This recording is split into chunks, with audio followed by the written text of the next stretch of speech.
கர்த்தருக்கு ஸ்தோத்திரம். வெளிப்படுத்துதல் 11ஆம் அதிகாரம் 3ஆம் வசனம் முதல் 13ஆம் வசனம் வரைக்கும் உள்ள வசனங்களை நாம் வாசிக்கும் போது 2 சாட்சிகள் பூமிக்கு வருவார்கள் என்று வேதம் நமக்கு தெளிவாக சொல்லுகிறது. எப்போ இந்த 2 சாட்சிகள் பூமிக்கு வருவார்கள் என்றால், இயேசுவின் இரகசிய வருகைக்கு பின் பூமி 7 ஆண்டுகள் உபத்திரவ காலத்திற்கு ஒப்பு கொடுக்கப்படும். இந்த 7 ஆண்டு காலத்தில் தான் இந்த சாட்சிகள் வருகிறார்கள். இந்த வசனத்தை வாசிக்கும் போது நமக்குள் சில கேள்விகள் எழும்பும். 2 சாட்சிகள் யார் யார்? எவ்வளவு நாள் இந்த பூமியில் தீர்க்க தரிசனம் சொல்லுவார்கள்? இதில் சொல்லுகிற 2 ஒலிவ மரங்கள், 2 விளக்கு தண்டுகளின் பொருள் என்ன என்று நமக்குள் கேள்வி எழும். இந்த கேள்விகளுக்கான பதிலாகத்தான் இந்த வீடியோ அமைய போகிறது. முதலாவதாக 2 சாட்சிகள் யார் யார் என்று நாம் பார்ப்போம். ஏனோக்கு, மற்றொன்று எலியா என்று தான் சொல்லுவார்கள். ஏனென்றால் ஒரு மனிதன் ஒரே தரம் மரிப்பதும் நியாயப்பிரமாணத்திற்கென்று எழும்புவதும் என்று சொல்லப்பட்டிருக்கிறதே.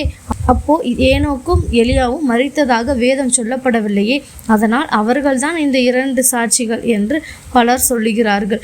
இன்னும் சிலர் நிறைய விளக்கங்களை சொல்லி கொண்டிருக்கிறார்கள். ஆனால் உண்மையில் வரப்போகும் 2 சாட்சிகள் மோசேயும் எலியாவும் தான். எப்படி என்றால், முதலாவது எலியா என்பதற்கான ஆதாரத்தை பார்ப்போம். வெளிப்படுத்துதல் 11ஆம் அதிகாரம் 5ஆம் வசனத்தில், ஒருவன் அவர்களை சேதப்படுத்த மனதாயிருந்தால் அவர்களுடைய வாயிலிருந்து அக்கினி புறப்பட்டு அவர்களுடைய சத்துருக்களை பட்சிக்கும் என்று வாசிக்கிறோம். அடுத்ததாக 11:6 அவர்கள் தீர்க்க தரிசனம் சொல்லி வருகிற நாட்களில் மழை பெய்யாதபடி வானத்தை அடைக்க அவர்களுக்கு அதிகாரம் உண்டு என்று நாம் வாசிக்கிறோம். இந்த 2 காரியத்தையுமே வேதாகமத்தில் செய்தது ஒருவர்தான், அது எலியா. 2 ராஜாக்கள் 1ஆம் அதிகாரம் 10ஆம் வசனத்தில், நான் தேவனுடைய மனுஷனானால் வானத்திலிருந்து அக்கினி இறங்கி உன்னையும் உன் 50 பேரையும் பட்சிக்க கடவது என்று எலியா சொல்லுகிறார்.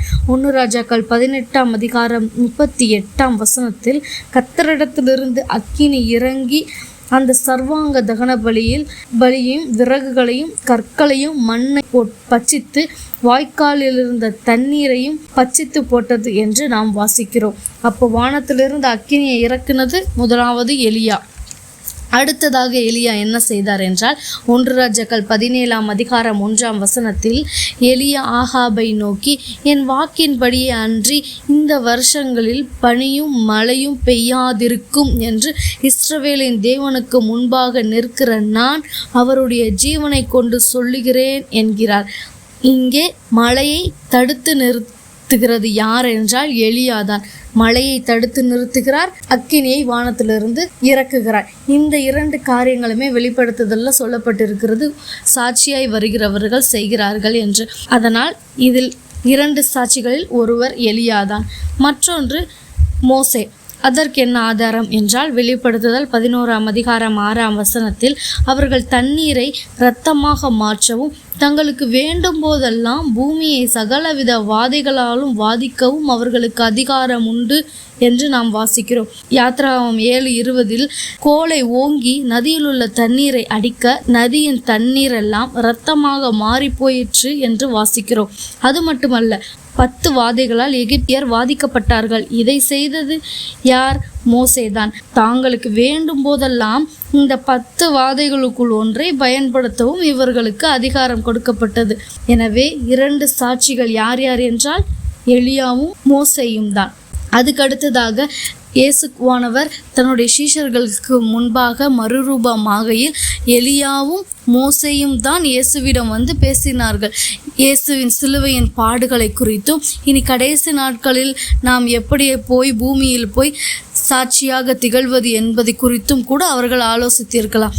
சரி, எவ்வளவு நாள் இந்த பூமியில் அவர்கள் தீர்க்க தரிசனம் சொல்லுவார்கள் என்றால், வெளிப்படுத்துதல் 13ஆம் அதிகாரம் 3ஆம் வசனத்தில் 1260 நாள் அளவும் தீர்க்க தரிசனம் சொல்லுவார்கள் என்று வேதம் மிக தெளிவாக குறிப்பிட்டுள்ளது.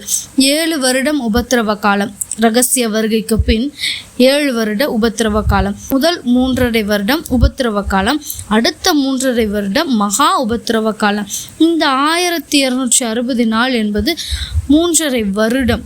இந்த 1200, அதாவது முதல் 3.5 வருடத்தில் 2 சாட்சிகள் பூமிக்கு வருவார்கள். அதன் பின் 3.5 வருடம் மகா உபத்திரவ காலம். இப்போ இந்த 1260 நாள் முடிந்தவுடன் பாதாளத்திலிருந்து ஏறுகிற மிருகம் அதாவது அந்தி கிறிஸ்து அவர்களோடு யுத்தம் பண்ணி அவர்களை ஜெயித்து அவர்களை கொன்று போடும் என்று நாம் வாசிக்கிறோம். அவர்களுடைய உடல்கள் மகாநகரத்தின் விசாலமான வீதியில் கிடக்கும் என்றும் நாம் வாசிக்கிறோம். இதில் மகாநகரம் என்பது எருசலேமை குறிக்கிறதாக இருக்கிறது. சகல ஜனங்களும் கோத்திரத்தார்களும் பாஷைக்காரர்களும் அதாவது உலகம் முழுவதும் அவர்கள் உடல்களை 3½ நாள் பார்ப்பார்கள். அவர்கள் உடல்களை கல்லறையில் வைக்க கூட யாரும் இடம் தர மாட்டார்கள். அப்படியே ரோட்டில் 3½ நாள் அவர்களின் உடல்கள் கிடக்கும். இந்த 2 தீர்க்கதரிசிகளும் பூமியின் குடிகளை வேதனைப்படுத்தினபடியால் அவர்கள் நிமித்தம் பூமியில் குடியிருக்கிறவர்கள் சந்தோஷப்பட்டு களி கூர்ந்து ஒருவருக்கொருவர் வெகுமதிகளை அனுப்பி கொள்வார்களாம். இந்த 2 சாட்சிகளும் தேவனுடைய சாட்சியை பூமியில் உள்ளவர்களுக்கு சொல்லுகிற போது பூமி யாருடைய கண்ட்ரோல்ல இருக்கும் என்றால் அந்தி கிறிஸ்துவின் கைகளில் தான் இருக்கும். அவன் சொல்ல விடுவானா? எப்படியாவது தடுக்க நினைப்பான். பல மனிதர்களை அவர்களுக்கு விரோதமாக பயன்படுத்துவான்.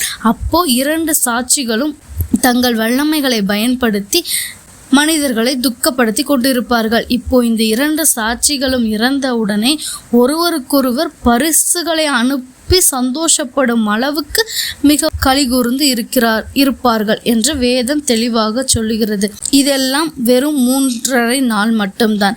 3½ நாளுக்கு பின்பு தேவனிடத்திலிருந்து ஜீவ ஆவி அவர்களுக்கு பிரவேசித்து அப்பொழுது அவர்கள் காலூன்றி நின்றார்கள்.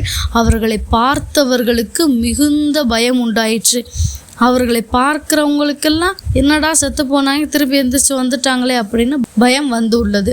இங்கே ஏறி வாருங்கள் என்று வானத்திலிருந்து தங்களுக்கு உண்டான பெரிய சத்தத்தை அவர்கள் கேட்டு மேகத்தில் ஏறி வானத்திற்கு போனார்கள். சத்துருக்கள் அவர்களை பார்த்தார்கள். அந்நேரத்திலே பூமி அதிர்ந்தது. உடனே அந்த நகரத்தில் 10 இடிந்து விழுந்தது. மனுஷரில் 7000 பேர் பூமி அதிர்ச்சியினால் அழிந்தார்கள். மீதியானவர்கள் பயமடைந்து பரலோகத்தின் தேவனை மகிமைப்படுத்தினார்கள் என்று நாம் வாசிக்கிறோம். அடுத்ததாக இதில் சொல்லுகிற 2 ஒலிவ மரங்கள் 2 விளக்கு தண்டுகளின் பொருள் என்ன என்பதை பற்றி பார்ப்போம். வெளிப்படுத்துதல் 11:4 பூலோகத்தின் ஆண்டவனுக்கு முன்பாக நிற்கிற 2 ஒலிவ மரங்களும் விளக்கு தண்டுகளும் இவர்களே என்று நாம் வாசிக்கிறோம். இதில் பூலோகத்தில் ஆண்டவர் என்பது அந்தி கிறிஸ்துவை குறிக்கும். அந்தி கிறிஸ்துவிற்கு முன்பாகத்தான் இவர்கள் ஒலிவ மரங்களாகவும் விளக்கு தண்டுகளாகவும் நிற்கிறார்கள். அப்படி என்றால் ஒலிவ மரம் எதை குறிக்கிறது என்றால் தேவ அபிஷேகத்தை குறிக்கிறது.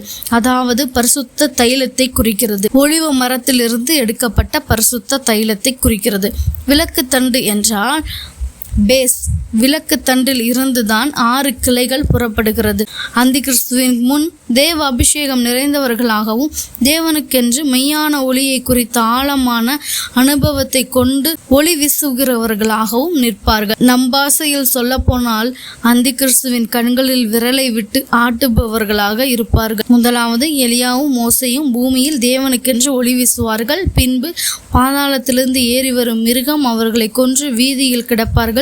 3½ நாள் சென்ற பின்பு தேவ ஜீவ ஆவி அவர்களிடத்தில் வந்து பரலோகத்தில் ஏறி செல்வார்கள். எருசலேமில் 10 இடிந்து விழும். இதில் பூமி அதிர்ச்சி உண்டாகுவதனால் 7000 பேர் பூமிக்குள் செல்வார்கள். இப்படிப்பட்ட உபத்திரவ காலத்தில் நாம் வாழாதபடி குமாரன் காலை இறுக்கமாய் பற்றி பிடித்து கொண்டு அவர் இரகசிய வருகையில் அவருடன் செல்ல நாம் தகுதி உள்ளவர்களாக ஆயத்தப்படுவோம்.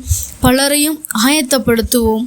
ஏனென்றால் இந்த உபத்திரவ காலத்தில் நம் சகோதரர் நம் இன மக்கள் சிக்கிக்கொள்ளாதபடி அவர்களுக்கு சுவிசேஷம் அறிவிப்பது நம் மேல் விழுந்த தலையாய கடமை. கர்த்தராகிய இயேசு கிறிஸ்து சீக்கிரம் வரப்போகிறார். அவரை காண ஆயத்தப்படுவோம், ஆயத்தமாவோம். ஆமென்.